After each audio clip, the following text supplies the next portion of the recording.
Hello, my name is Tristan, and I will be telling you a story about how my life changed forever. It started off as any regular day. Me and my friends all had a sleepover at my place, where we all later went to my friend Garrett's house. We chilled for a bit, just talking for a bit, watching TV. Then, Garrett brought up that he had found his old NES in his attic a few days before. We all thought it would be fun to have a nostalgic journey into our childhood, playing games like Mario and Battleship. Then my friend Blake found the game in the box. It was a plain cartridge, except it was red. There's absolutely no label or trace of a label ever being there. Garrett said that he had never seen the game before, but he had a long past of telling lies. We decided to pop the game in, thinking it was possibly a game none of us had played before.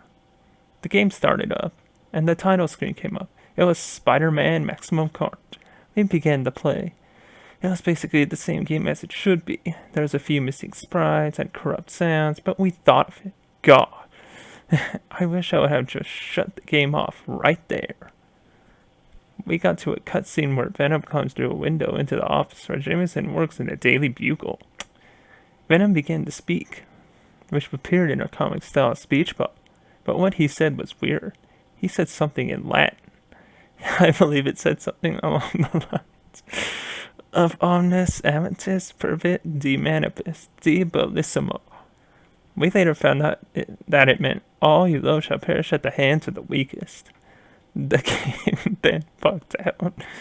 There was loud static and the screen shook. After a while, I couldn't take it anymore.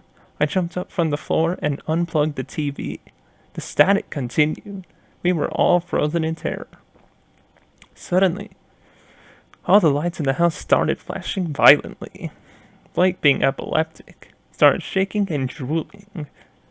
He was having a seizure. Me and Garrett had no idea what to do. We were still frozen with fear. Then, as if like clockwork, all the lights in the house exploded. It was pitch black in the house. The only light source was the still flashing television that lied before us. The static had stopped.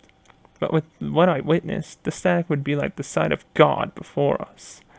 What we saw was horrifying. Dismembered heads, small children being raped, human sacrifice, and what seemed like a man hanging himself with his own intestines, all shown on the screen before us.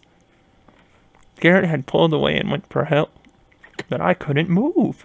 I was glued to the TV. Then a noise emitted. I listened to the noise. It sounded peaceful, like a chameleon angel singing to me. Then it swiftly changed to the sound of what sounded like hell. I myself began to shake like Blake did, and passed out. I woke up what seemed like months later, on the floor where we were before. Blake and Garrett were both hovering above me. Garrett said, "Dude, holy fuck, you were out for like 10 minutes. Thank God you're okay." I then replied, "Don't thank God on this day, the day of ends." I now sit, typing this story, roughing the hair of Blake as his dismembered head sits in my lap. In the corner sits Garrett. When he died, he frowned. So I made him smile with the quick slice of a knife. Then zombified text appears. "You are all next. Satan is among us."